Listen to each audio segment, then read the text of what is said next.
اچھا اب دوسرے علوم کو دیکھتے ہیں. علم تاریخ کا کیا واقعہ تھا. ایک تو سابقہ انبیاء کرام علیہ السلام کی ہسٹری اس میں اہل کتاب کے اسکالرز نے لکھی تھی. تو اس میں عبداللہ بن سلام رضی اللہ تعالیٰ عنہ ایمان لائے تھے، یہ ثابت ہے. تو اب مثلا پوچھنا کہ وہ جناب قرآن پاک میں ذکر ہے جیسے حضرت یحییٰ علیہ السلام کا، تو وہ کیسے ہوا تھا، تو یہ انہوں نے پوری ڈیٹیل بتا دینی. پھر ایک اور اسکالر تمیم الداری یہ صاحب تھے، تو یہ بھی روایات میں آتا ہے کہ وہ بھی رسول اللہ صلی اللہ علیہ وسلم کے زمانے میں ایمان لائے تو یہ بھی ثابت ہوئے، تو ان سے بھی پوچھ لینا. پھر اگلی نسل میں جو یہ اب اسپیشلی جیوز کے جو اسکالرز تھے، کعب الاحبار، وہب بن منبع اور کچھ اور بھی لوگ تھے، وہ بھی ایمان لے آئے تھے. تو ان سے پوچھنا کہ انبیاء کرام میں کیا معاملہ تھا، تو یہ ہسٹری کو ایسے پوچھتے تھے. اچھا دور جاہلیت کے عرب کی تاریخ جو میں پہلے ہی پڑھا چکا ہوں، تو اس میں اصل علم تھا علم الانصاب. انصاب کیا تھے کہ جناب کون بڑے بڑے اہم شخصیت جو ہے وہ گزری ہیں پہلے عرب میں پرانے زمانوں میں، اور ان کے کیا انہوں نے کیا خاص کام کیا. تو یہ بھی ایک ہسٹری کا حصہ تھا. تو اس کے بڑے اسکالر صحابہ کرام میں ابو بکر صدیق رضی اللہ عنہ تھے، پھر حسان بن ثابت، عمر رضی اللہ عنہ بھی، اور معاویہ رضی اللہ عنہ، یہ سارے بڑے اچھے اس چیز میں. تو ان کو ہسٹری کا اچھا علم تھا کہ جاہلیت کے زمانے میں یعنی رسول اللہ صلی اللہ علیہ وسلم سے پہلے زمانے کی ہسٹری میں یہ اہم واقعات ہوئے ہیں اور کون لوگ ہیں جنہوں نے کیا. اچھا اب ایک تیسرا سٹیپ پھر یہ آیا کہ زمانہ قبل از اسلام کے دیگر اقوام کی ہسٹری. تو اس کے لیے معاویہ رضی اللہ تعالیٰ نے یہ کیا کہ رومن اور پرشین امپائر کے بارے میں مطالعہ کیا. انہوں نے کیا کیا کہ اسپیشلی رومن اور پرشین امپائر کے ان کے بیوروکریٹس جو تھے تو ان سب کو انہوں نے جاب دی اور کہا کہ آپ آئیے اور آپ لوگ عربی بھی سیکھ لیں اور آپ یہ پوری ڈیٹیل بتائیں. تو اس میں ہوتا یہ تھا کہ اب جناب رومن امپائر میں یہ واقعہ ہوا ہے اور اس کو انہوں نے حکومت نے یہ ایشو کو ایسے حل کیا. تب وہ انہی کے جو لوگ تھے تو وہ معاویہ رضی اللہ عنہ کو بتاتے ہوتے تھے تو وہ کرتے ہوتے تھے ہاں لگتا ہے یہاں پہ اس یہ رومن بادشاہ نے یہاں یہ غلطی کی ہے، یہاں یہ ٹھیک کیا ہے، تو یہ اس طرح کر لیں. اس طرح پرشین کو بھی کرتے تھے. تو اب یہ دیکھ لیجئے کہ اس طرح کی ہسٹری کو پورا وہاں کی بہت بڑی بکس آپ کہہ لیں یا فائلز کہہ لیں بنی ہوئی تھی. تو اب ظاہر ہے کہ وہ ان کی اپنی زبانوں میں تھی، ان کو وہ عربی میں وہیں کے امپلائیز جو عربی سیکھ کے تو وہ سکھاتے ہوتے تھے، معاویہ رضی اللہ عنہ کو پوری ہسٹری بتاتے ہوتے تھے اور وہاں پہ پھر وہ اپنے لحاظ سے بھی ڈیسیژن بھی لیتے تھے. اب یہاں پہ بادشاہ سے یہ غلطی ہوئی ہے، ہمیں اس چیز سے بچنا ہے اور یہ چیز اس نے ٹھیک کی ہے تو ہم یہ کر سکتے ہیں. تو اس طرح سے بہت سے علوم انہوں نے معاویہ رضی اللہ عنہ نے سیکھے. سیرت نبوی کا اصل ماخذ تو سیدہ عائشہ رضی اللہ عنہ تھیں جو اپنے شاگردوں کو بتاتی تھیں، لیکن انہی کے شاگرد عروہ بن زبیر رحمۃ اللہ علیہ انہوں نے پہلی اسکالر ہیں جنہوں نے رسول اللہ صلی اللہ علیہ وسلم کی سیرت کہ آپ کی پوری زندگی میں جو واقعات ہوئے اس پورے کو لکھا ہے. تو یہ پہلی کتاب ہے. پھر ابان بن عثمان انہوں نے بھی یہ لکھی ہے. تو یہ عثمان رضی اللہ عنہ کے بیٹے ہیں ابان، اور اس طرح زبیر رضی اللہ عنہ کے بیٹے ہیں عروہ، اور یہ سیدہ عائشہ کے شاگرد ہیں. تو انہوں نے یہ پوری یہ سیرت کی بکس لکھی.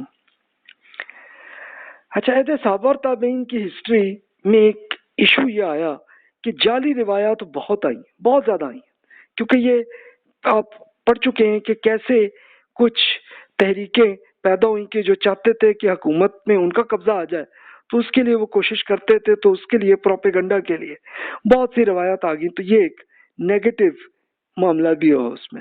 تو یہ روایات ساری کی ساری آپ کو جو جیسے میں نے حدیث کے میتھڈ میں بتایا تھا ویسے ہی چیک کر لیں تو آپ کو کنفرم ہو جائے گا یہ جعلی روایت ہے اور یہ قابل یہ کوئی معقول بات ہے. تنقید تاریخ کا فن یہ عبداللہ بن عباس رضی اللہ عنہ نے شروع کیا تھا کہ وہ اس کے لیے اسپیشل جب لوگ آ کے یہ روایت کرتے تھے تو بتاتے تھے نہیں بھائی یہ ایسا نہیں ہوا، یہ ہوا ہے واقعہ، اس میں نے خود دیکھا. تو اس طرح سے وہ بتاتے ہوتے تھے اور یہی وہ کہتے تھے کہ یہ علی رضی اللہ عنہ نے جو کچھ انہوں نے جیسے فیصلے کیے ہیں اتنے ڈیپتھ سے اور جتنے اچھے سے اس کو تم نے ضائع کر دیا اور اس کے اندر جعلی روایتیں تم نے ایڈ کر لی ہیں، یہ نہ کرو۔ تو دیکھیے ہسٹری کو اس طرح سے اس زمانے میں کیا، اور آہستہ آہستہ بکس بھی لکھنی شروع ہوئی ہیں، جیسے عروہ بن زبیر رحمۃ اللہ علیہ نے لکھ دی۔ تو اس طرح کچھ لوگوں نے روایات کی شکل میں، ڈائری کی شکل میں آئیں۔ ابھی تک پیپرز عرب میں موجود نہیں تھے اور چائنا سے ہی پرچیز کرتے تھے۔ اچھا، عربی زبان کے لیے بھی صحابہ کرام نے اس کے لیے یہ معاملہ کیا، اس کو بھی عربی زبان اگلے نسل کو بھی سکھائے نا۔ تو ہر ایک کو وہ کہتے تھے لازمی بھی اپنے بچوں کو یہ تم اس طرح پڑھو، اور پھر اس کے ساتھ پھر باقاعدہ مسجد اسکول کے اندر بھی ان کو عربی زبان سکھاتے تھے، شاعری بھی سکھاتے تھے، غیر عرب اقوام میں بھی عربی زبان ان کی تعلیم کرتے تھے تاکہ ان کو بھی عربی آ جائے، تاکہ جو حکمرانوں کے ساتھ جو عرب تھے تو ان کے ساتھ گفتگو ان کی چلے۔ اس طرح صحابہ کرام رضی اللہ عنہم میں بھی فارسی اور سریانی زبان کا اہتمام، تاکہ وہ بھی کوشش کرتے تھے کہ کافی حد تک فارسی زبان بھی ہم سیکھ لیں جو کہ پرشین امپائر کی تھی، اس طرح سریانی زبان تھی یہ رومن امپائر کی تھی، تو اس کو بھی ہم سیکھ لیں۔ تو کچھ لوگوں نے سیکھ لی صحابہ کرام میں سے بھی، جیسے عبداللہ بن سلام رضی اللہ عنہ، ان کو تو سریانی آتی تھی، تو اسی طرح کچھ اور صحابہ کرام نے بھی سیکھی۔ پھر لیکن یہ ہوا کہ اگلی نسل میں تو پھر یہ ہوا کہ مزید لوگوں نے بھی سیکھ لی، اور پھر انہی کے جو اگلی نسل پیدا ہوئی تھی غیر عرب تھے تو ان کو بھی عربی آ گئی، تو اب وہ عربی زبانی ایک پورے ایک ایریا جو آپ کا ازبکستان سے لے کے اور اسپین تک بن گیا تھا، تو سب میں عربی زبانی چلنے لگی۔ لیکن ٹھیک ہے، ہر ایک اپنی اپنی بولتے، لیکن جب اوور آل ڈسکشن کے لیے عربی میں چلتی تھی اور وہ علمی زبان بن گئی۔ اب آپ کے ذہن میں وہی ہوگا کہ یہ آپ کا یہ میڈیسن، سائنس، سوشل سائنسز، اس میں کیا ہوا؟ تو اس میں عرض کرتے ہیں، ایک تو یونانی فلسفہ تھا جو پہلے ہی آپ پڑھ چکے ہیں کہ حضرت عیسیٰ علیہ السلام سے بھی کوئی 200-300 سال پہلے ہی یہ فلسفہ چل رہا تھا، اور اسی کے سکردو جتنے بڑے بڑے اسکالرز آپ کے تھے، پھر وہی رومن امپائر میں پھیلے اور یہ بہت پھیلا ہوا تھا۔ ایران کے اندر ایک ابھی بھی شہر ہے گندیشہ پور، یہاں پہ ایک میڈیکل سٹی بنی ہوئی تھی۔ اب صحابہ کرام رضی اللہ عنہم کی جب حکومت بنی تو انہوں نے اس کو مینٹین رکھا کہ بھی ایک بڑا علمی ذوق ہے۔ اس طرح اسکندریہ لائبریری تھی، جس کو آج کل ایجپٹ کا جو شہر ہے الیگزینڈریا، اس میں ایک بڑی لائبریری تھی۔ تو اب یہ کچھ یورپین اسکالرز نے یہ کیا کہ جناب یہ تو مسلمانوں نے اس کی لائبریری کو آگ لگا دیا۔ تو اب میرے اس میں یہ تنقید ہے اس میں کہ جناب آپ یہ سوچئے کہ لائبریریز اور بہت سے جگہوں پہ تھی، تو صحابہ کرام نے وہ کیوں تباہ نہیں کی؟ تو پھر یہ پتہ چلتا ہے کہ عمر رضی اللہ عنہ کے زمانے میں جب یہ الیگزینڈریا جب فتح ہوا تو انہوں نے دیکھا کہ لائبریری میں جو تو سائنس اور ٹیکنالوجی کی بکس تھیں ان کو رکھا، اور جو ایسی تھیں ایک فلسفہ کہ جو قرآن مجید کے خلاف جو بھی فلسفے کی باتیں تھیں اس کو انہوں نے ہٹایا۔ یہ نہیں کیا کہ پوری لائبریری کو آگ لگائی ہو، بس چند بکس کو انہوں نے یہ ڈیلیٹ کیا کہ بھی یہ ایک بیکار چیزیں ان سے ہٹو۔ اچھا، پھر اپلائیڈ سائنسز جس کو آپ ٹیننگ کہتے ہیں، دباغت، یعنی چمڑے کو کیسے مینج کرنا، یہ عربوں کو بھی آتا تھا طریقہ۔ تعمیرات یعنی کنسٹرکشن، لکڑی کا کام، لوہے کا کام، کپڑا، اس میں عربوں میں بھی کچھ تھے، کچھ اور ملکوں میں اور زیادہ بہتر ٹیکنالوجی تھی تو ان سے بھی سیکھ لیا اور وہ سلسلہ عام ہونے لگا۔ جیسے میں نے معاویہ رضی اللہ عنہ کا کیا تھا کہ انہوں نے ایک بہت بڑی فائلز اکٹھی کی ہوئی تھیں اور اس کو ٹرانسلیٹ عربی میں کیا تھا، پڑھتے بھی تھے، سنتے بھی تھے ان سے۔ تو اب اس میں یہ بھی تھا کہ اسپیشلی رومن امپائر میں بہت ساری سائنسز تھیں، جیسے اب یہ خاص طور پہ میرین سائنسز جس میں فزکس، کیمسٹری، میرین انجینئرنگ، آپ کا میتھمیٹکس، شپ آپریشن،